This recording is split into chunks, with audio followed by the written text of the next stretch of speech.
ദിവസം ഇറങ്ങിയ ഞാൻ ആസിഫായിട്ട് കഴിഞ്ഞ ദിവസം നമ്മൾ ഒരുമിച്ച് മോളുടെ ബർത്ത്ഡേക്ക് ഒരുമിച്ചുണ്ടായിരുന്നപ്പോൾ ആസിഫിനോട് സർക്കിട്ട് ഭയങ്കര നല്ല സിനിമയാണെന്ന് അഭിപ്രായം വന്നു.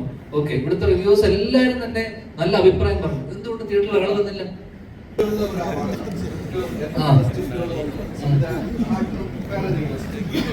ഒരു ബലമില്ലാതെ കഴിഞ്ഞാൽ വലിയ പരാജയം സംഭവിക്കുന്നു. നിർമ്മാതാക്കളുടെ സംഘടനകൾ പറയുന്നുണ്ട് തിയേറ്റർ സ്ക്രിപ്റ്റുകൾ സെലക്ട് ചെയ്ത് പ്രത്യേക സുഹൃത്തുക്കളുടെ വലയത്തിലാണ് സിനിമ നമ്മൾ ചെയ്യാറുണ്ട്. സെലക്ട് ചെയ്യുന്ന കാര്യത്തിൽ ഞാൻ പുറകോട്ട് പോകാറുണ്ട്. എനിക്ക് തോന്നുന്നു, സ്വയമായിട്ട് എനിക്ക് തോന്നുന്നതാണ്. സ്ക്രിപ്റ്റുകൾക്ക് ഒരു ബലമില്ലെങ്കിൽ സിനിമയ്ക്ക് ഒരു പരാജയം വലുതായിട്ട് സംഭവിക്കാറുണ്ട്. അതെന്താ സംശയം?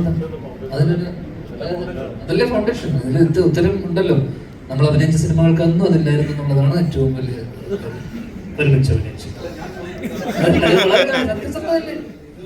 നമ്മൾ ഒരു സിനിമയിൽ അഭിനയിച്ചു. എന്തിനാണ് നമ്മൾ അഭിനയിച്ച സിനിമ? നമ്മുടെ സൗഹൃദത്തിന്റെ പുറത്തല്ലേ? അവിടെ നമ്മൾ സ്ക്രിപ്റ്റ് ചോദിച്ചു, ആരെങ്കിലും ചോദിച്ചു, നിങ്ങൾ ചോദിച്ചു, ഞാൻ ചോദിച്ചു, സ്ക്രിപ്റ്റിന്റെ ഫലത്തിനെ കുറിച്ച് അന്വേഷിച്ചു? ഇല്ല. ബന്ധങ്ങളുടെ പുറത്തല്ലേ നമ്മൾ പോകുന്നത്. അപ്പോഴും ആ സിനിമയൊക്കെ പ്രൊഡ്യൂസ് ചെയ്ത വലിയ വലിയ ബാനറുകളാണ് അല്ലേ? അവരൊക്കെ അവരുടെ ഒരു വിശ്വാസം ഉണ്ടാവല്ലോ, അവരും അറിയാവുന്ന ആൾക്കാരാണല്ലോ. അപ്പൊ അവരുടെ ഒരു വിശ്വാസത്തിന്റെ പുറത്താണ് നമ്മൾ നിൽക്കുന്നത് അല്ലേ? നമ്മൾ അവരെ വിശ്വസിച്ചു പോകുന്നു. ചേച്ചി ഇത് കേട്ടു, അപ്പൊ എനിക്കൊരു 90% ഓക്കെയാണ്. കാരണം ചേച്ചി അതുപോലത്തെ ഒരു ബാനറിന് ഇത്രയും സക്സസ് റേറ്റിൽ ഒരു ബാനർ കേൾക്കുമ്പോൾ അവർക്കൊരു കോൺഫിഡൻസ് ഉണ്ടെങ്കിൽ അവര് ഇതിന് കാശ് കൊടുക്കുള്ളൂ. അതുപോലെ നമ്മൾ ചെയ്ത സിനിമകളൊക്കെ തന്നെ അവർക്കൊക്കെ ആ സ്ക്രിപ്റ്റിന്റെ പുറത്ത് വിശ്വാസം ഉള്ളതുകൊണ്ടാണല്ലോ നമ്മൾ അവരെ വിശ്വസിച്ചിട്ടില്ലേ നമ്മൾ പോകുന്നത്. ഇത് പാളിപ്പോകുന്ന എവിടെയാ? എക്സിക്യൂട്ട് ചെയ്ത് വരുമ്പോൾ പാളിപ്പോവാം അല്ലേ? പടം ഷൂട്ടിനിടയിൽ പാളിപ്പോവാം, അല്ലെങ്കിൽ വിചാരിച്ചതുപോലെ കുറ്റം അതുപോലെ വർക്കൗട്ട് ആയില്ലെങ്കിൽ പാളിപ്പോവാം. ഏത് ഘട്ടത്തിൽ വേണമെങ്കിൽ പാളിപ്പോവാം. പിന്നെ ചില സിനിമകൾ നമ്മൾ പറഞ്ഞ പോലെ എല്ലാവർക്കും യുനാനിമസ് ആയിട്ട് ഇഷ്ടപ്പെട്ടാലേ സൂപ്പർ ഹിറ്റിലോട്ടൊക്കെ ഒരു സിനിമ എത്തുന്നുള്ളൂ. യുനാനിമസ് ആയിട്ട് ഇഷ്ടപ്പെടണം. അപ്പൊ അത് വലിയ വലിയ എന്താ പറയണ്ട, വളരെ സബ്ജക്റ്റീവ് ആയിട്ടുള്ള കാര്യമാണ് ഒരു സിനിമ ഇഷ്ടപ്പെടുക എന്നുള്ളത്.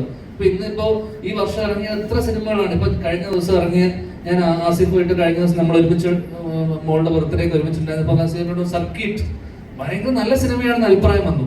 ഓക്കെ, ഇവിടുത്തെ റിവ്യൂസ് എല്ലാവരും തന്നെ നല്ല അഭിപ്രായം പറഞ്ഞു. എന്തുകൊണ്ട് തിയേറ്ററിൽ ആൾ വന്നില്ല? എന്താണ് നല്ല സിനിമ വന്നു, നല്ല സിനിമയാണെന്ന് അഭിപ്രായം വന്നപ്പോൾ പുള്ളിക്ക് അതിൽ വിഷമം ഉണ്ടായിരുന്നു. അപ്പൊ പുള്ളി എന്നോട് പറയുന്നതാണ് ആള് വരുന്നില്ല. അതെന്തുകൊണ്ടാണ്? നല്ല സിനിമയാണ്, ഇവിടുത്തെ റിവ്യൂസും ക്രിറ്റിക്സ് ഒക്കെ അഭിപ്രായം പറഞ്ഞിട്ടും തിയേറ്ററിലോട്ട് നല്ലതാണെങ്കിൽ പോലും തിയേറ്ററിലോട്ട് ആളുകൾ വരുന്നത് ഇപ്പം കുറഞ്ഞു ഭയങ്കരമായിട്ട്. അത്രയും ചൂസ് ചെയ്യുക ആൾക്കാർ.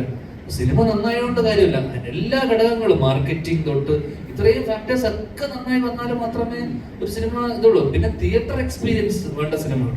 തിയേറ്ററിൽ എന്തെങ്കിലും ഉണ്ടെങ്കിൽ അല്ലെങ്കിൽ തിയേറ്ററിൽ പോയിട്ട് ഇത് എക്സ്പീരിയൻസ് ചെയ്യാനുള്ള വകയുണ്ടെന്ന് കണ്ടാൽ മാത്രമേ ആൾക്കാർ ഇന്ന് തിയേറ്ററിലോട്ട് വരുന്നുള്ളൂ.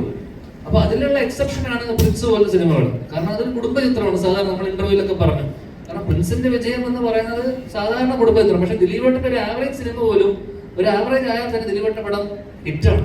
കാരണം കുടുംബ ജനപ്രിയനാണ്. അപ്പൊ അദ്ദേഹത്തിന്റെ ഒരു ആവറേജ് സിനിമ വന്നാൽ തന്നെ മലയാളത്തിൽ അത് ഹിറ്റാണ്. അപ്പൊ ഈ സിനിമ ഇപ്പൊ ഇത്രയും ആൾക്കാർ വരാൻ സാധ്യത, അല്ലെങ്കിൽ നമ്മൾ കണ്ടൊരു സാധ്യത വെച്ചാൽ ഇതിന് തിയേറ്റർ എക്സ്പീരിയൻസ് കൊടുക്കാൻ പറ്റും എന്നുള്ളൊരു വിശ്വാസമാണ്. കാരണം ഇതൊരു ഓർഡിനറി സിനിമയല്ല, ഇത് വെൽ മെയ്ഡ്, അത്യാവശ്യം ക്വാളിറ്റി ഉള്ള, ടെക്നിക്കലി സൗണ്ട് ആയിട്ടുള്ള ഈ പറഞ്ഞ ഒരു തിയേറ്റർ എക്സ്പീരിയൻസ് കൊടുക്കാൻ സാധ്യതയുള്ള സിനിമ ആയതുകൊണ്ടാണ് നമ്മൾ ഇതിനെ പുഷ് ചെയ്തതും നമ്മൾ എടുത്തു പറയുന്ന കാര്യം അതാണ്. അപ്പൊ ആ രീതിയിൽ ഇന്നത്തെ സിനിമക്ക് ഡെഫിനറ്റ്ലി തിയേറ്റർ എക്സ്പീരിയൻസ് കൊടുക്കാൻ പറ്റിയില്ലെങ്കിൽ ഈ സിനിമ തിയേറ്ററിൽ വീണു പോകും.